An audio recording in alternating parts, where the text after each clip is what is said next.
would you say you've seen that a lot of time in your practice where people connect to what through these practices, through what they're here to do or what they, what lights them up, and they follow that joy, and naturally the illness or the complaint starts to resolve itself.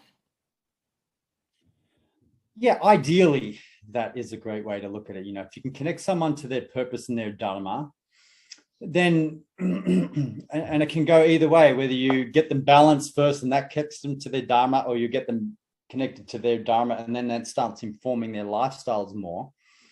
It can go either way. Yeah, I mean, on the occasions where that happens, it's wonderful to watch. If it's they get more grounded and centered and stabilize their life, and then their dharma presents to them, and then they connect to that, and it's brilliant, it's beautiful, and it happens quite a bit if people are willing to do it, do the practices and work along with it. Or sometimes it really helps to connect someone to their dharma first, and then they feel already inspired and fulfilled because they've found this purpose. Then it starts informing, like, well, maybe I want to eat better. Maybe I want to get to bed a bit, just these basic principles of living. So either way, it can be really helpful. And it's a really individualized thing as to which approach I would take. It would depend on the person and what their lifestyle, what their experiences have been to now, as to which sort of road I would take with them. But absolutely, I mean, it's such a key to health. It's one of the three main keys to health, is finding out what your purpose is.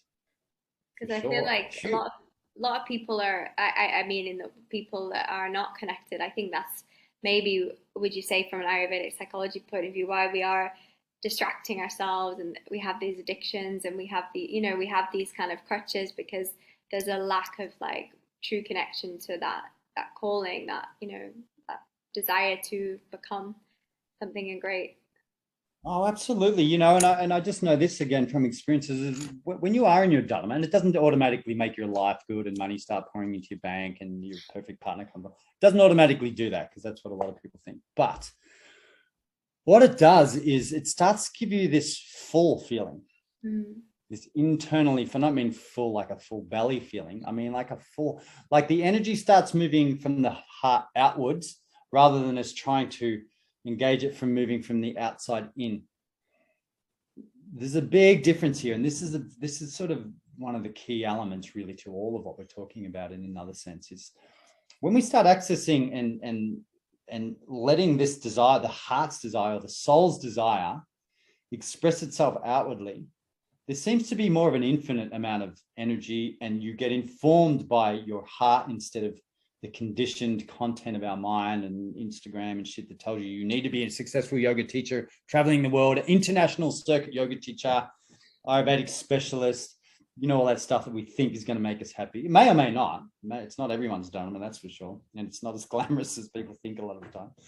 But nevertheless, if you connect to something, even if it's like, not even, but if someone's just starts connecting to, I'm a mother.